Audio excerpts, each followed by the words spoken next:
In quiet neighborhoods, power goes wrong. He said coldly. No wheelchairs allowed here. Walk. My daughter looked at me, terrified. Her legs trembled. Her hands tightened around the armrests.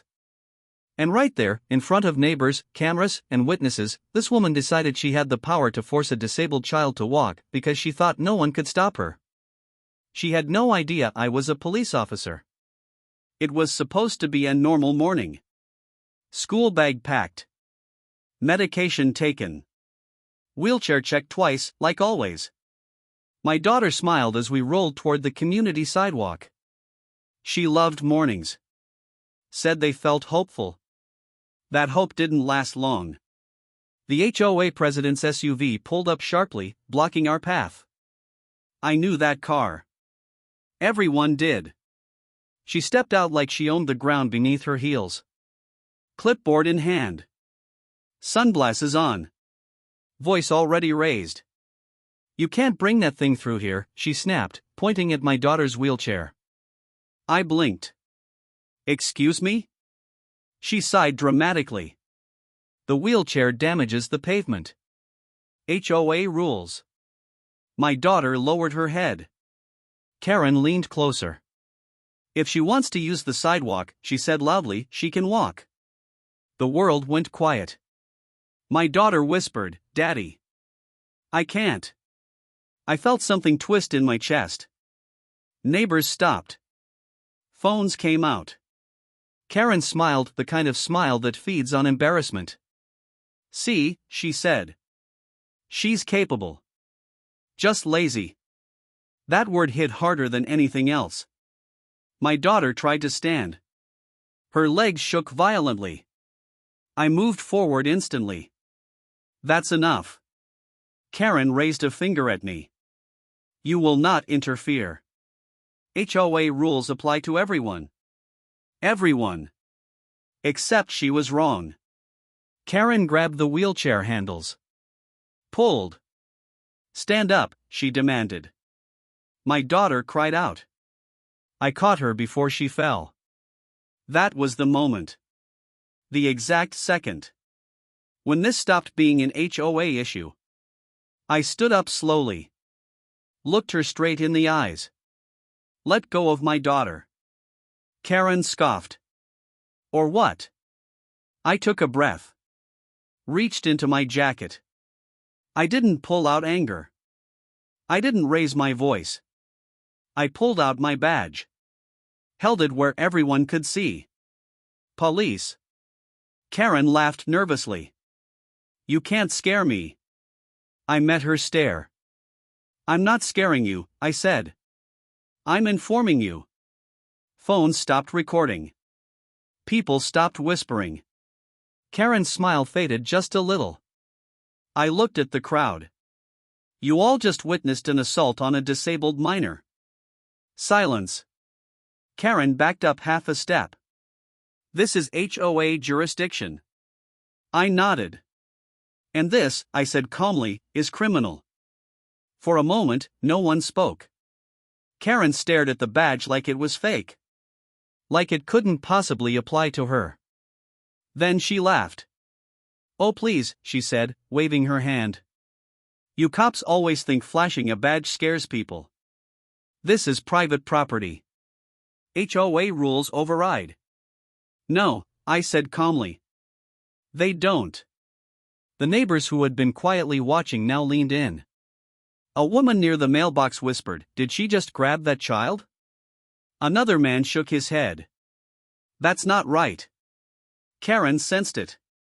Her voice got louder. You're all witnesses, she snapped. This man is harassing an HOA officer. I didn't argue. I took out my phone. I already called this in, I said.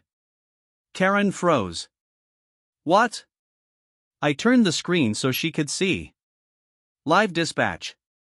Assistance requested. Possible assault on a minor. ADA violation. Her face went pale. My daughter clung to my arm. Daddy, she whispered, I didn't want to fall. That sentence broke something in the crowd. A neighbor stepped forward.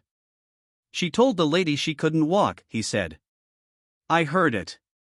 Another added, Karen pulled the chair.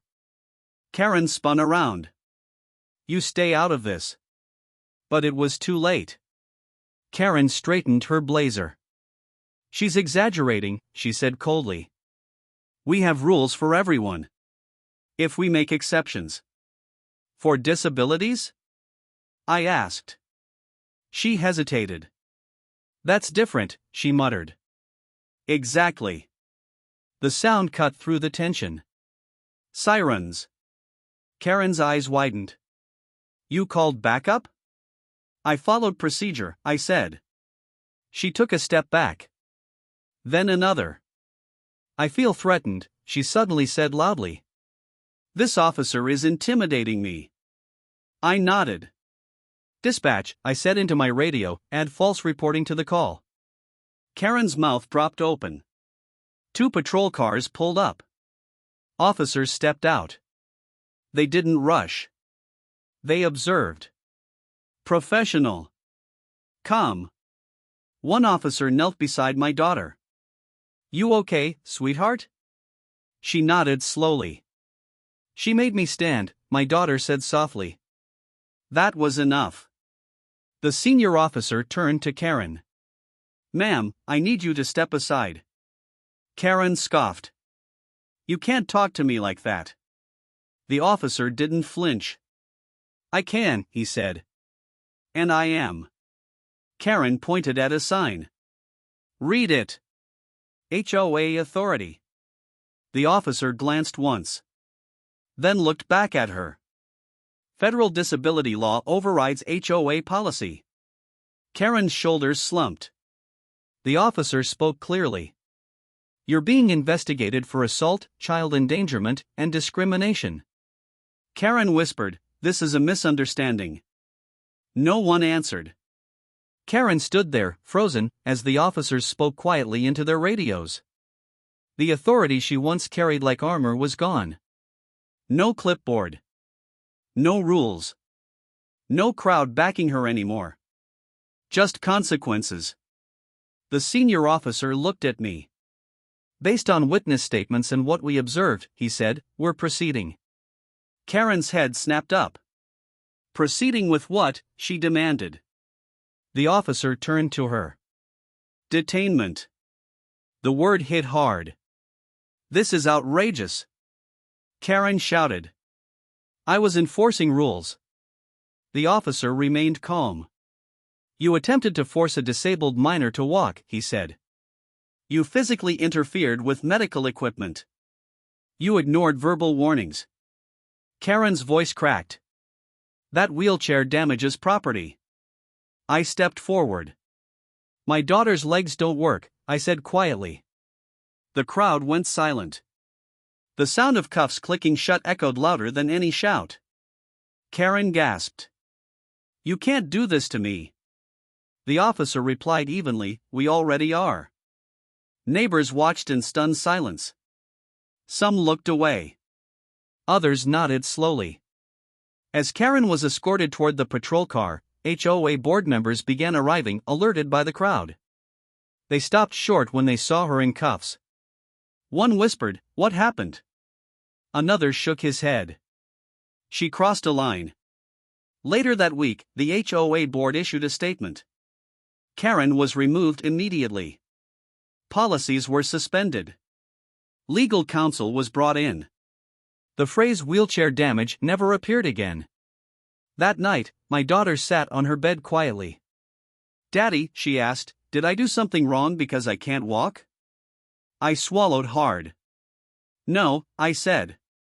You did something right. She looked confused. You showed people they have to be better. She smiled. The charges were real. Assault on a minor. Disability discrimination. Child endangerment. Karen's lawyer tried to negotiate. The evidence didn't move. Witness videos sealed it. Ramps were repaired. Signs were replaced. Karen's lawyer tried to negotiate. The evidence didn't move. Witness videos sealed it. Ramps were repaired. Signs were replaced. Training sessions became mandatory. Not because of kindness, but because the law demanded it. Weeks later, we rolled down the same sidewalk. No SUV blocking the path. No shouting. No fear. Just sunlight and wheels turning smoothly. My daughter laughed. Some people think power comes from rules. Others think it comes from titles. But real power? It comes from protecting those who can't fight back alone.